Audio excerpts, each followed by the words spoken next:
like the shoes, man. Those are Those awesome. are new. Those are new. them. I just threw those on me this morning. I like those. Those are awesome.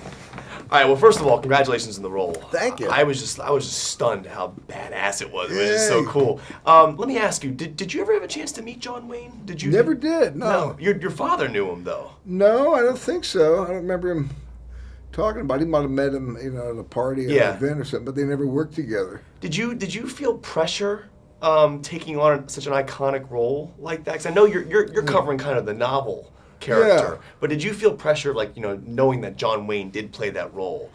Yeah, not really, because the brothers, as you say, they were referencing the book and not the movie. Right. So I took that tip from them and followed their direction. That's what I did. I, looked at the book to give me some guidance. Now, when you take on a character like this, I know the eye patch was a huge thing in the film, and you actually got to choose which eye you wore. Well, why did you go with what eye? Was it your right eye, right? You chose. I think it was. Yeah. Why did you choose that particular eye? Well, when you make choices like that, when you're making a movie, you try the one that's most comfortable, what seems kind of natural, then you go for the other one, just to test it out. You go back and forth. You ask opinions, the directors and the costume guys and the makeup guys. Yeah.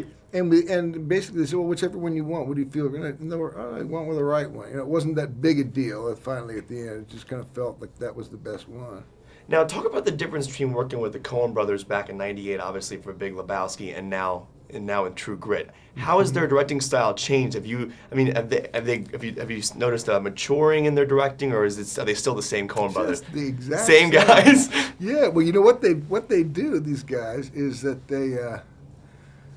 they get a family of artists around them. Charles Deakins, he's the guy who shot this movie. Right. He shot Lebowski and about another dozen movies that the Coen brothers made. All of the keys of all of the the different groups, whether it's the costume people, the set people, all of those guys are folks that have worked with the Coen brothers before. So it's very kind of a familial vibe, very relaxed. Yeah, and that's the same. The only thing that's changed, Joel cut his ponytail off. That's about it. Now, talk about the difference between, obviously you have two movies opening up in December. You have Tron and you have this. Talk about the difference as an actor preparing for a role in a massive CGI-filled environment in Tron and then doing a classic Western. Is there a different process for you? No, I can't even imagine the difference. Totally different. True Grit's old school, with your camera and lights and that sort of thing. And Tron Legacy, we did a bit of the old school, traditional filmmaking, but a lot of it was this technique they have now called performance capture, Right.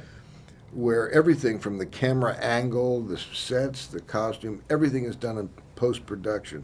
And that was quite an experience.